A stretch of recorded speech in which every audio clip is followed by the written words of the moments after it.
Hi hello welcome to వంటల వసంతం YouTube channel. ఈరోజు మనం తెలుసుకుందాం మునక్కాడ టమాటా కర్రీ ఎలా చేయాలో.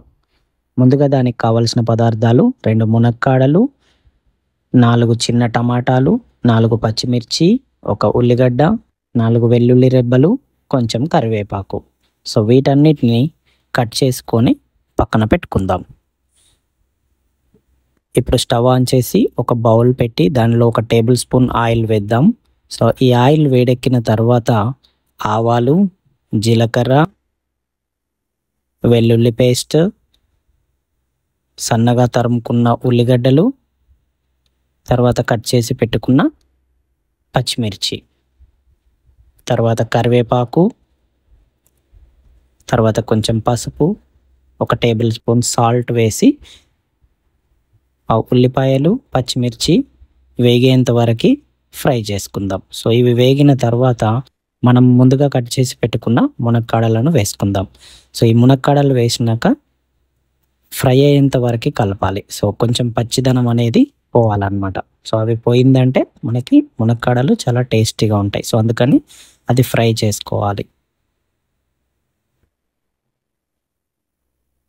సో ఇలా కొంచెం ఫ్రై అయిన తర్వాత మనం ముందుగా కట్ చేసి పెట్టుకున్న టమాటాలు ఏవైతే ఉన్నాయో అవి దాంట్లో వేసుకుందాం.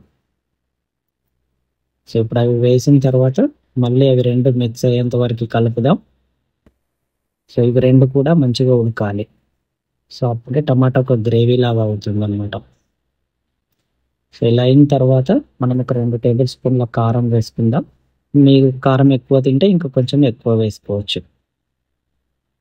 సో కారం తక్కువ అయితే స్వీట్ వస్తుంది. ఏంటంటే టమాటా స్వీట్ వస్తుంది కాబట్టి కొంచెం కారం ఎక్కువనే వేసుకుంటే బాగుంటుంది. సో ఇలా కలుపుకున్న తర్వాత కొద్దిసేపు ఉడకాలి కాబట్టి మూత పెట్టుకుందాం. ఒక 2 నిమిషాలు ఉడికిన తర్వాత ఒక గ్లాసుడు నీళ్లు పోస్తాం. సో ఇప్పుడు మళ్ళీ కొంచెం కలిపి మళ్ళీ మూత పెడదాం.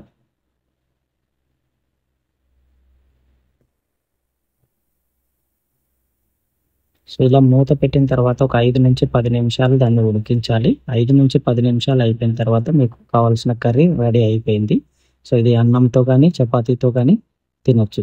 ఇలాంటి మరెన్నో ఇంట్రెస్టింగ్ వీడియోల కోసం మా వంటల వసంతం యూట్యూబ్ ఛానల్ని సబ్స్క్రైబ్ చేసుకోండి. పక్కనున్న బెల్ బటన్ని ప్రెస్ చేయండి.